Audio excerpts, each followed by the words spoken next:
US Congress has rejected President-elect Donald Trump's new plan to fund federal operations and suspend the debt ceiling.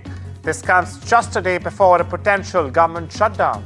Democrats stood firm, refusing to back Trump's sudden demands. The quick fix by the Republican leaders also failed to gain traction. Lawmakers couldn't secure the two-thirds majority needed for the plan to pass. The bill fell short, failing 174 to 235. Now, this is a significant blow for Trump and his ally Elon Musk.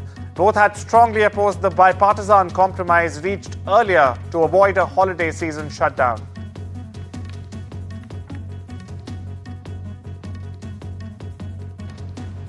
The US government has requested the Supreme Court to reject a petition filed by Mumbai attack convict Tahawwur Rana opposing his extradition to India. New Delhi has sought Rana's extradition for his alleged involvement in the 2008 Mumbai terror attacks. Rana is a Canadian citizen of Pakistani origin, currently detained in a Los Angeles prison. Rana faces charges related to the attacks. He is linked to Pakistani-American terrorist David Coleman Headley, a key conspirator in the 26/11 attacks. Vladimir Putin is prepared to meet US President-elect Donald Trump, quote-unquote, whenever, indicating potential openness to talks to end the Ukraine war. The Russian leader has said that Moscow is ready for compromises. Kremlin sources believe Putin is aiming for a ceasefire deal that would force Kiev to give up on its NATO ambitions and limit the size of its army.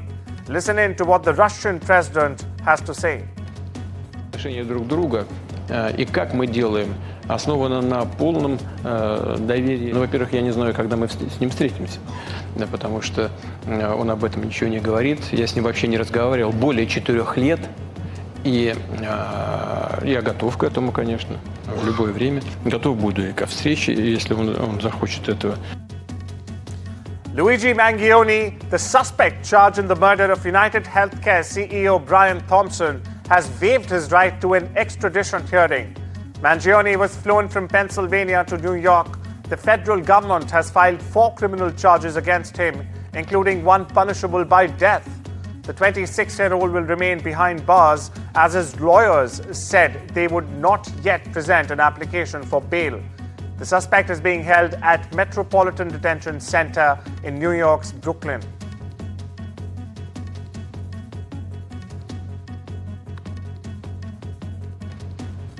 Doctors Without Borders, also known as the MSF, has accused Israel of ethnic cleansing in Gaza.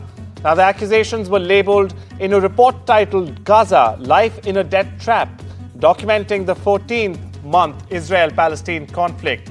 Now, the report documents 41 attacks on MSF staff, including airstrikes on health facilities and direct fire on humanitarian convoys.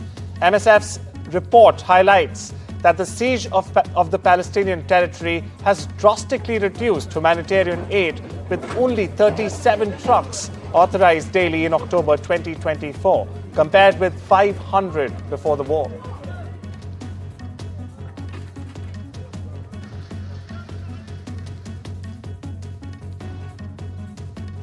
Top US diplomats have arrived in Damascus to meet new Syria leaders in their first visit since Assad's ousting. Now, the State Department has said that the delegation will speak directly with HTS leaders and seek clues on missing Americans, including journalist Austin Tice. The US had officially designated HTS as a terrorist organization.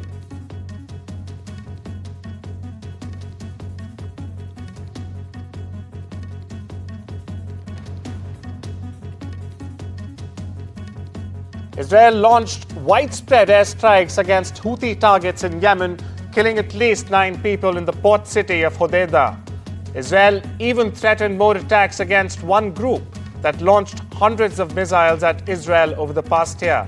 According to local media, dozens of combat jets along with fueling and intelligence aircraft took part in the raids. Here's what the Israeli Prime Minister Benjamin Netanyahu had to say.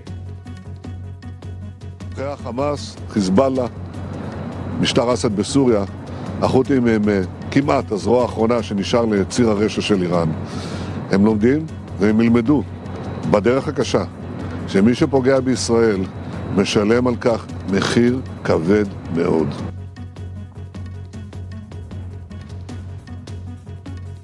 Foreign Secretary Vikram Misri is on a 3-day visit to Mauritius beginning today.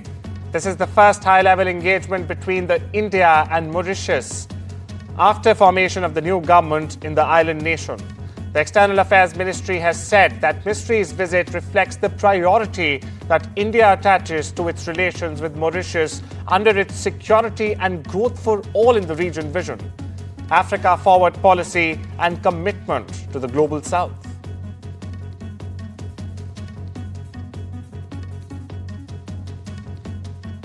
A Romanian appeals court has ruled that the human trafficking case against influencer Andrew Tate, his brother Tristan Tate, and 2 Romanian women cannot proceed to trial. Now, the decision was based on multiple legal and procedural errors by prosecutors. They are accused of human trafficking and forming a criminal gang that sexually exploited women. Andrew Tate is also facing an additional charge of rape. However, it does not mean that the Tates or the 2 women will be released. The case remains open and a separate legal case against the brothers is also ongoing.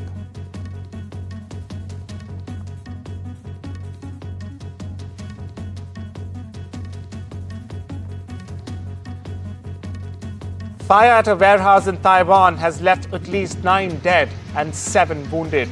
Local media is reporting that the fire started shortly before 1:30 p.m. local time with over 20 people stranded. One person jumped from a 3rd-floor balcony to escape the fire but sadly succumbed to his injuries. First responders were seen at the scene moving injured people on stretchers.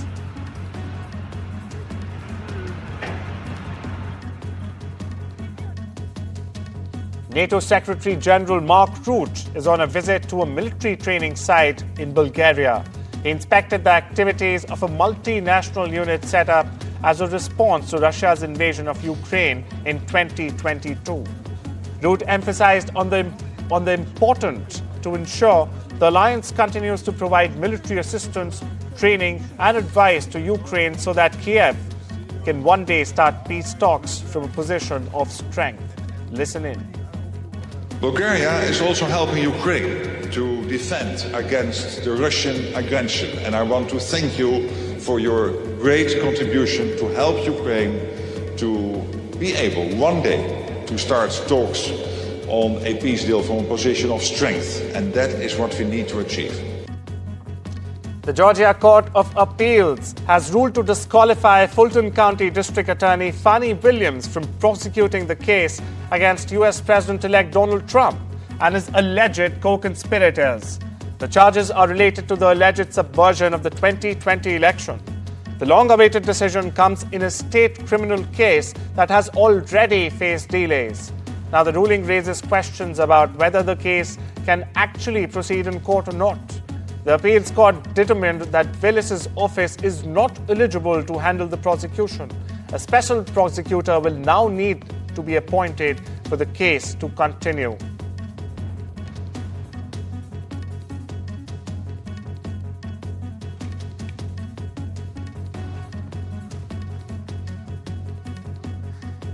India has been the country receiving highest remittances globally for years now.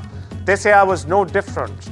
India topped the list of recipient countries for remittances in 2024, receiving an estimated inflow of $129 billion, followed by Mexico at $68 billion and China at $48 billion.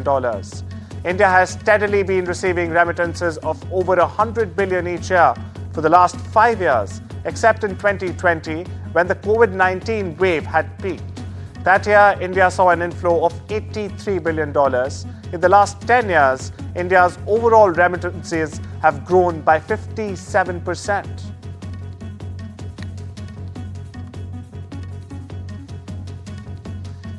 Justice Kyra Harris Bolden is the first black woman to serve on the Michigan Supreme Court after her appointment in 2022. Now the Detroit area jurist is the first black woman to be elected to the bench. Take a listen. Being the first black woman on the Michigan Supreme Court is obviously an honor. And we have to think about there are so many people that weren't able to see themselves represented on the court until this time. For me, just being a new mom and having other women that are mothers that understand that perspective, and maybe just saying, hey, daycares are closed this week, but it makes a difference because we actually govern. We actually make court rules at the Michigan Supreme Court. A lot of people don't know that. Hanzuacheng Bridge, China's largest spatial inclined and eccentric tide arch bridge, successfully completed its load test on Thursday. Now, this comprehensive check before the bridge opens to traffic lays a solid foundation for its opening at the end of the year. The bridge is located in Swanshu city, spanning a total length of 1,119.5 meters. It stands out as a remarkable engineering feat. New Year and new resolutions. In January 2025, Belgium will become the first European Union country to ban sales of disposable vapes because of concerns about their use among children and the environmental damage they can cause. Now, this move is part of an anti-tobacco drive in the Western European country, where government data shows most young smokers start the habit with electronic cigarettes or e-cigarettes rather than regular tobacco cigarettes. Germany and France are working on laws to ban single-use vapes. Britain, no longer an EU member, will ban their sale in June.